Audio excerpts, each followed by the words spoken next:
Ora Vincenzo Gottardo incontra il sindaco di Portoviro, Mario Mantovan.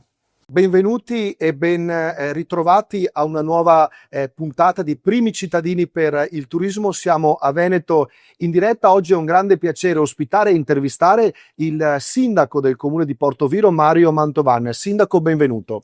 Grazie per il benvenuto e ringrazio anche i telespettatori che ti stanno ascoltando. Un grande privilegio, sindaco, oggi ospitarla nei nostri studi. Lei è un sindaco neoeletto appena il 26 maggio e quindi questa è quasi un'intervista esclusiva per parlare di un territorio a noi molto caro, ma insomma caro al Veneto e non solo, che è il Parco del Delta del Po.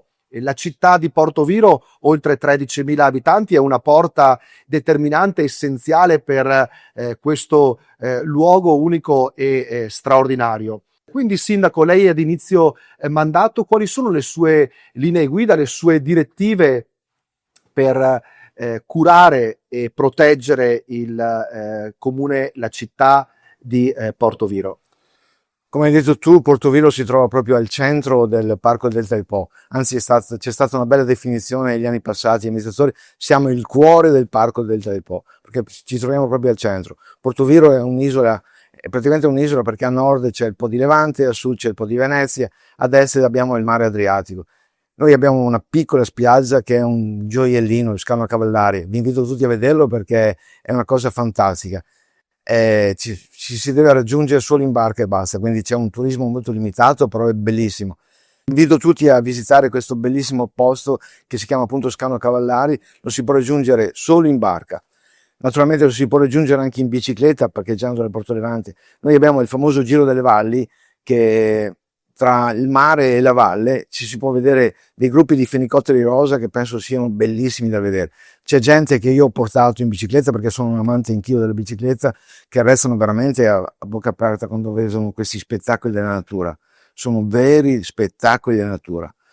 Sindaco, ci sono due temi, due argomenti che si affiancano alla descrizione bellissima, appassionata che ha fatto lei del Parco del Delta del Po, e che però un po' frenano questa visione da favola. Uno è il tema della fragilità di questo territorio e l'altro è il tema dei giovani, lo spopolamento delle generazioni più giovani che sicuramente amano questo territorio perché qui vi sono nati, ma costruiscono il loro futuro altrove. Partiamo, sindaco, dal tema della fragilità.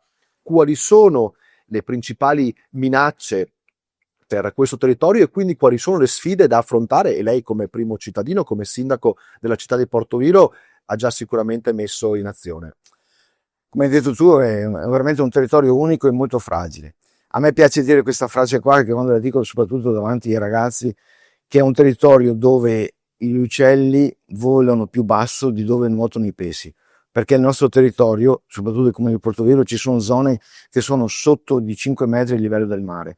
È veramente, veramente fragile.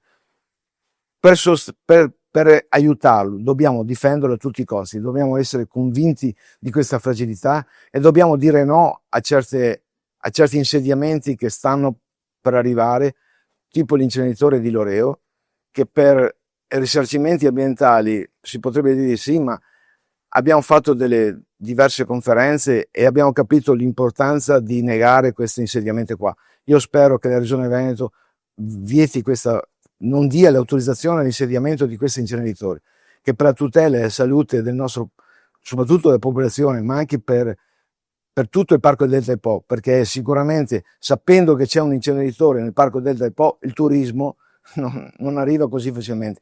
Noi dobbiamo pensare che il Parco del Delta del Po è la Cappella Sistina ambientale posta al centro tra Venezia, Padova, Rovigo, Ferrara e Ravenna. Quindi i turisti che girano su queste città qua, quando entrano nella Cappella Sistina, come quando vanno a Padova, devono sapere di entrare in un ambiente unico e straordinario, che è il nostro Parco Delta del Po. E tutti dobbiamo essere convinti di questo, perché solo se tutti gli abitanti, non di solo di Portoviro, del Parco del Delta del Po, sono convinti di questa fragilità e di questa bellezza del nostro Parco del Delta, avremo vinto questa battaglia. E dobbiamo dire no agli insediamenti che inquinano e che fanno solo gravano alla salute del nostro territorio e delle persone in cui vivono. colgo l'occasione per salutare tutti i telespettatori di Primi Cittadini per il turismo a Veneto in diretta. Un saluto da parte mia, un saluto al sindaco del comune di Portoviro, Mario Mantovan. Grazie e saluto tutti.